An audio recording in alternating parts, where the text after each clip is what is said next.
Hello everyone and welcome to a brand new video. Today we're here for episode 14 of our F1 2021 MyTeam Career mode at the Singapore Grand Prix. Last time out we were in Russia where we got an absolutely incredible P2 in the race. It just sort of came out of nowhere, the pace for the weekend. We managed to get into Q3 for the second time this season, first time being in Austria, but in Austria it was a wet session as opposed to Russia where it was a dry session. You can see heading into the Singapore Grand Prix here, we've made another nice leap on the R&D progression board there, making our way towards that mid-pack of the Aston Martins, Alpha Tauris, Alfa Romeos and Alpines. So yeah, it's sort of starting to close up. You can see the top group also starting to close up with each other. So yeah, I'd say finishing positions at this point are a lot more, I don't want to say random, but you're never going to really know who's going to be in what spot anymore, as opposed to the start of the season where you can sort of maybe predict which drivers are going to be in roughly what positions. But you can see we're going to head out into qualifying. It's completely dry for this qualifying session, no predicted rain whatsoever, which is completely different to the race, because in the race it's predicted heavy rain. So yeah, it's going to be interesting to see how that sort of plays in with setups. You can see on our first qualifying lap there, almost hitting that outside wall, having a slow ride down, so that would have gained us quite a lot of time there. You can see heading through the hairpin, not the ideal line either, as we head down onto this back straight. And now heading through the last couple corners, just hooking that up nicely on the curbs. You've got to try and use the curbs to sort of hook you around the corner on this track as we come through the final sweeping left-hander, and it is a 38.4, which is enough to get us ahead of Mazepin, but we're behind both Williams, which is not ideal whatsoever. You can see after everyone's on their first laps, we're down in 21st, and Schwartzman up in P17, so he's doing a good job there, and hopefully on this second lap here, we're able to do a bit better. You can see heading through the first few corners here, we're about a tenth up, losing a bit of time there exiting, but as we head into the second sector here, you can see we're about 4 tenths up now, so certainly gaining a lot of time. Not an ideal line through there, having to sort of correct ourselves heading into the corner. We're about half a second up on our best. You can see heading through the Singapore sling now, getting this a lot better, and that's going to put us to about 9 tenths up on our best heading into the hairpin. Now we get a bit of a better line, which will help us on exit. You can see there we do get it up to 9 tenths, and as we head through the final few corners now, we are 1.4 seconds up. We're going to cross the line. Is it enough? No. It's going to be P17 here in qualifying, so just missing out as we have so many times before. You can see they're about half a tenth of a second off of Yuki Tsunoda, but Schwartzman only right behind us there. You can see basically an exact tenth off of us, so good to see Schwartzman is able to sort of keep pace with us there. As we have a look at the Rivalry Breakdown, you can see our new rival is Lance Stroll, which is funny. Last time out in the Russian Grand Prix, I believe it was, I was saying how Stroll is really our rival. Every race we seem to be battling with him. We were battling to see which of us could get our points first, and we both happened to get it at the same event in Azerbaijan, I believe that was, and we've been near each other the whole time, so only fitting for him to be our actual rival now. It'll be interesting to see how that plays out, but that's enough. Time to move on to the race. Against the spectacular backdrop of the Singapore skyline, Formula One returns once again to do battle in what tends to become something of an endurance race, with the notorious sauna-like temperatures in the cockpit making for an extremely physically challenging Grand Prix. We have a high risk of a safety car here today, as the abundance of tight corners mixed with these wet conditions could put a few cars off into the barriers. 23 turns then, 13 to the left and 10 to the right, make up the 3.1 mile lap of Marina Bay.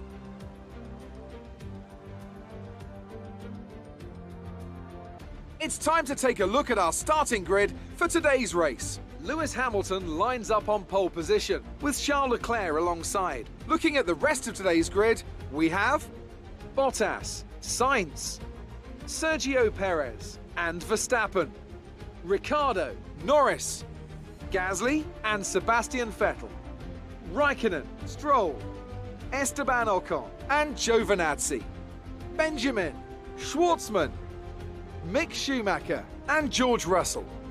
Fernando Alonso, they've taken a grid penalty. Latifi, Mazepin and Yuki Tsunoda. And with lights out just moments away, it's time to go down to the track. So here we are on the grid for the Singapore Grand Prix. You can see absolutely pouring with rain there. And looking at the strategy, we're meant to go from the wets to the wets from start to finish there, and it looks like it might dry up at the end there, so we'll have to see. Maybe a safety car during the race could bring forward that dry period a bit earlier.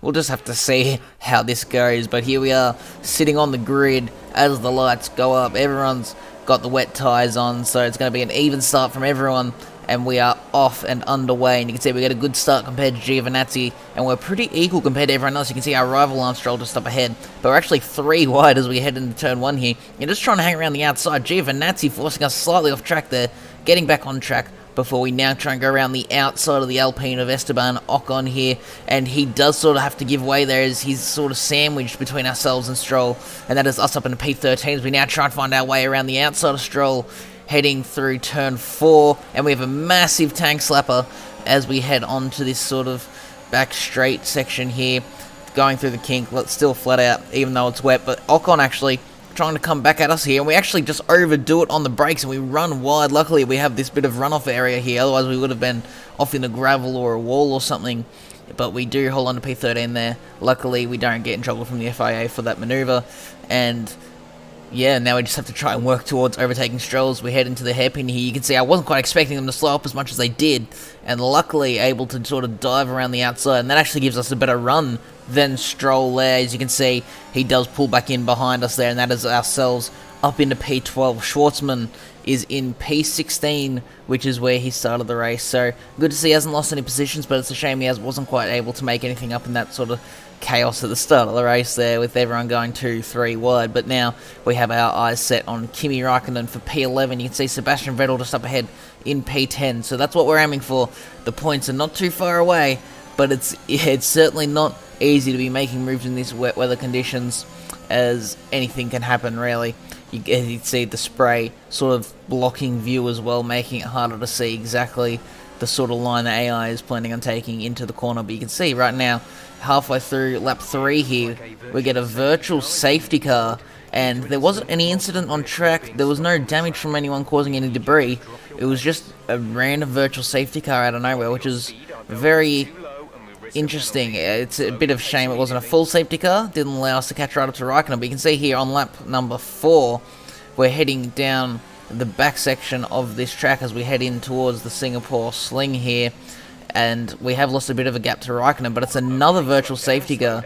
And what I think's happening is, because it is so wet, it is full thunderstorm conditions at this point in the race, we are taking some of the corners so slow that the game is just sort of forcing itself to bring a virtual safety car out here. So you can see again on lap 5, another virtual safety car. So it's as if the game thinks there's maybe been some sort of incident or something on track, because through some of the tighter corners, we're just going so slow. But you can see here now on lap 7, it has sort of started to light up a bit as we cut that inside curb a little bit, chasing down Kimi Raikkonen. And we actually set the fastest lap of the Grand Prix there, a minute 58.1. The rain is getting lighter now, but it's going to take a while for the track to dry out. We're leading our So, track is getting drier, as I was just saying.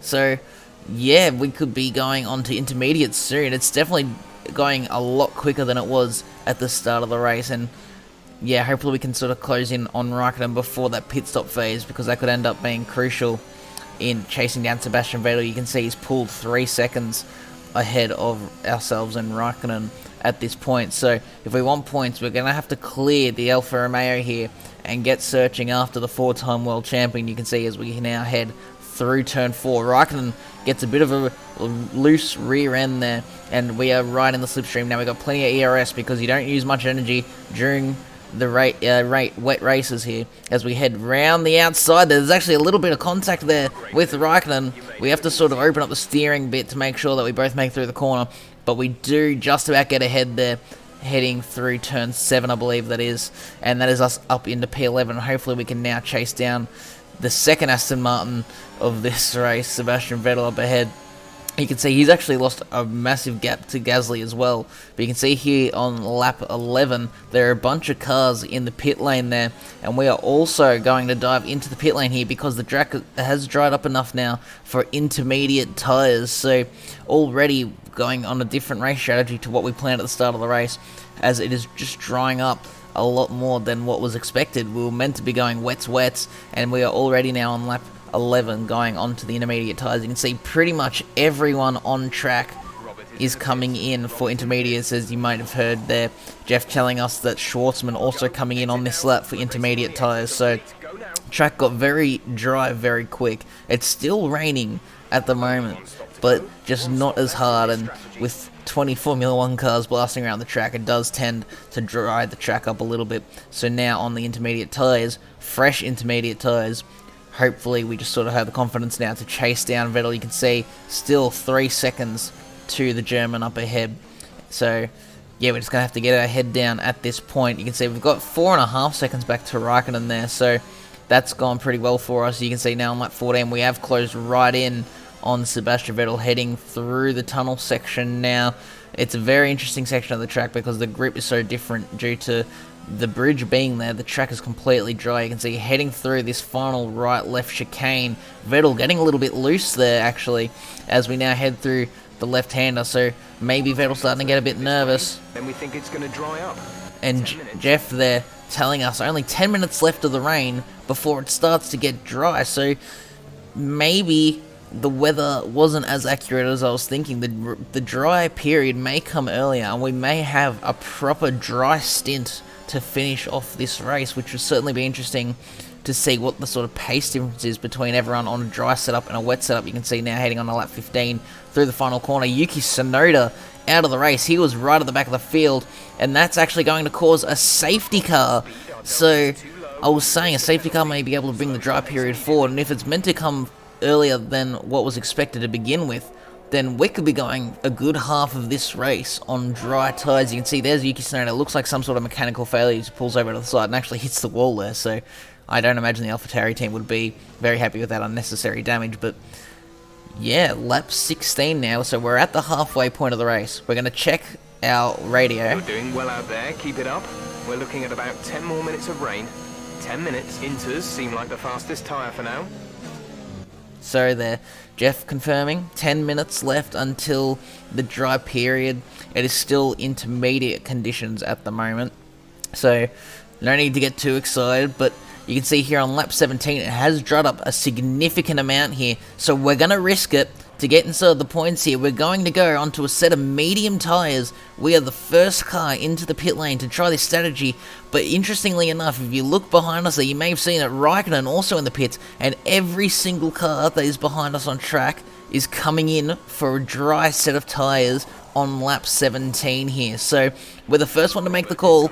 Everyone else has followed us in on this big risky play, but it could pay off because I reckon by the end of the safety car, the track might be dry enough for slicks to be at least equal with the intermediates, and then all those guys that didn't pit will have to pit, and we'll have a whole pit stop ahead of them. So big risky play here.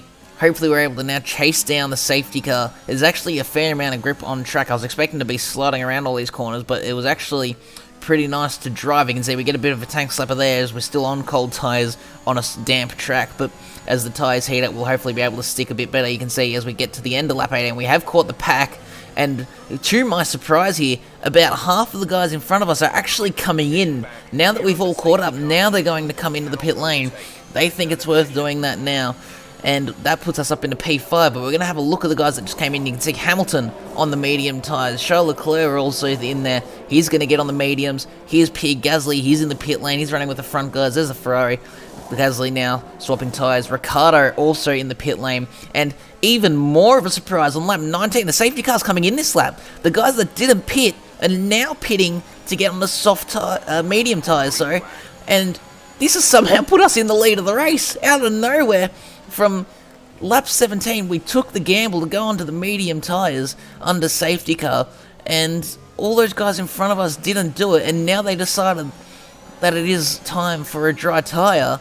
They've pit when we've all caught back up, and we're somehow leading the Singapore Grand Prix here. And even more of a shock is if you look at the rest of the field at the top left there, Raikkonen is in second, Stroll in third, Ocon fourth, and Giovinazzi in fifth. So this is a complete shake-up of the order here in this race. You can see we've set a purple sector 1, so absolutely the dry tyres are the faster tyres. as we now head through the left-hander here, you can see we've just got plenty of grip. It's not even a question at this point. And zooming in on the left-hand side of the map here, you can see the leaders are just way, way behind, which I understand the not risking the big strategy call like we did on lap 17 there, but I don't understand why those teams didn't just double stack and make sure that they all at least made the pit stop under safety car. You can see we set the fastest lap here on 21, but you can see the guys that did pit before the guys that just pit on lap 19 there, they're at least caught up to the field and are able to sort of try and work their way up. You can see we're going to do teammate status. We're leading our teammate by 9.0 seconds. They're on fresh mediums. They're in 7th. The time last lap was a 1 minute 45.9. So Schwartzman there in P7 at the moment. So Schwartzman has really benefited from this as well, and he's in the points. So at the moment, we're looking at not only our first win and our second podium as a team, but we're also looking at our first double points finish as a team here in Formula 1. Schwartzman in behind Russell there, so maybe he'll be able to chase down the Williams and actually get himself on P6, but you got to watch out because behind him he's got the likes of Fernando Alonso, Lewis Hamilton, Daniel Ricciardo, Max Verstappen, Charles Leclerc. So yeah, that's definitely not the kind of people that you want to be having harass the back of your car, especially at a track like this where you've got to be uber aggressive. Those guys will want to be making up the positions that they lost due to that strategy call. And you can see here now on lap 27, we go and once again set the fastest lap, a minute 40.4. So we're going almost 20 seconds faster than we were at the start of this race, which is absolutely insane. But you can see we've pulled 9.5 seconds back to Kimi Raikkonen. The gap to the car behind by a few seconds per lap. Keep this up. Like I was just saying there, a few seconds a lap, as if I needed even more of a confidence boost. So at the moment, we've just got absolutely insane pace. You can see here on lap 30, Valtteri Bottas, he actually sets the fastest lap, and you can see they're looking at the mini-map, he's actually caught up to the pack. But at the end of lap 30, that just gave me a bit more of a boost there, and I've gone and set the fastest lap once again, a 39.5. So we are absolutely flying here at the Singapore Grand Prix. We've got almost 14 seconds of a lead over Kimi Raikkonen there in the Alfa Romeo as we head through turn 4 here onto the back straight. But we're now going to cut to the end of lap 31 as we start to sort of weave in celebration, because unbelievably here at the Singapore Grand Prix, we are going to collect our first ever race win. Absolutely fantastic. It's a brilliant result. Well done.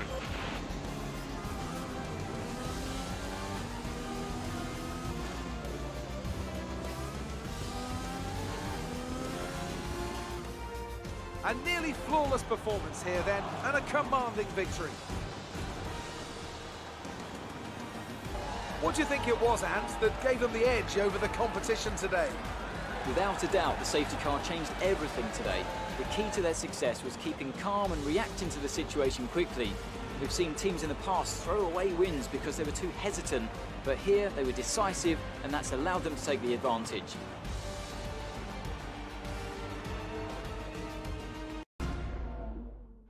Welcome then to the podium, our top 3 drivers. What a great effort from them today in a very difficult race.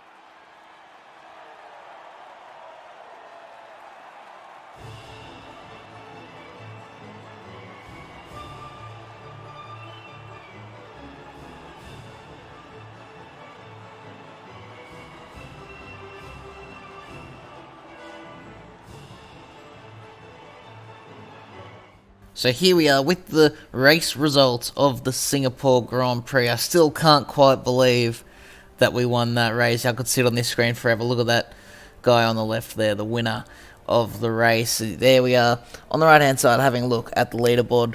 We are in first ahead of Kimi Raikkonen, doing an awesome job there for Alfa Romeo to get second, and completing the podiums, Lance Stroll, our rival in the Aston Martin, doing a great job as well. And it's just insane to have a look at that order. You can see Ocon in the Alpine in 4th, Giovinazzi in the other Alfa Romeo 5th, George Russell in the Williams 6th place, Schwartzman, our teammate, in 7th.